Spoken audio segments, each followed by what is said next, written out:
contentious issue in your party. Subject of US support for Israel, one very contentious issue in your party in these recent primaries that you've been following has been AIPAC.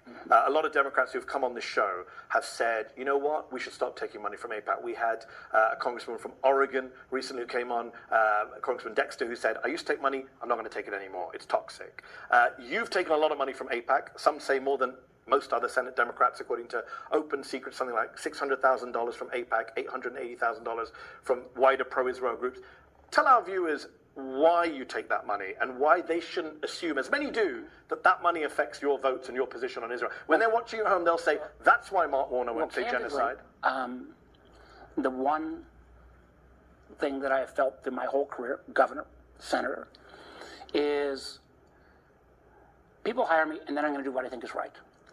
And I frankly resent accusations that somehow people who give money, no one's going to buy my vote. They can fire me. That is their right. And but everyone in politics makes those accusations. But hold on. I also take money from many Muslim American groups. I am not going to put as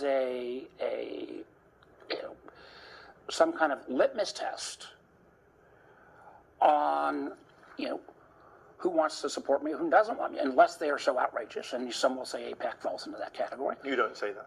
I will say this. I think they're funded by Republicans these days, right? Of course I know.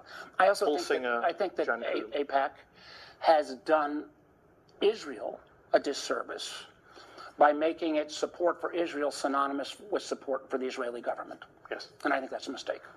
Just on the issue, I know you resent people saying that, but Democrats say this all the time. Democrats say Republicans are bought and paid for by the NRA. I've heard, maybe not you, but you've heard many Democrats say that. The wonderful thing, and this is that I have, is that I was very lucky. I'm at least self-aware. I failed a couple times in business. My third time did very well. I'm self-aware enough that I've not been a white guy with the right education. I wouldn't have got 3 chances.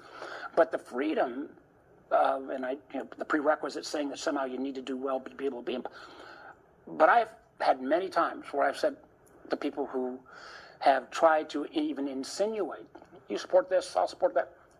Keep your money. No, I understand that. I understand that. I'm just saying in politics, we all look at lobby groups. But I also would just say, then that leads to the presumption that, oh my gosh, everyone in politics must be bought off. I mean, I know many people believe that. Do you not think big money corrupts our politics? Listen, if we can get rid of Citizens United, sign me up tomorrow. Great.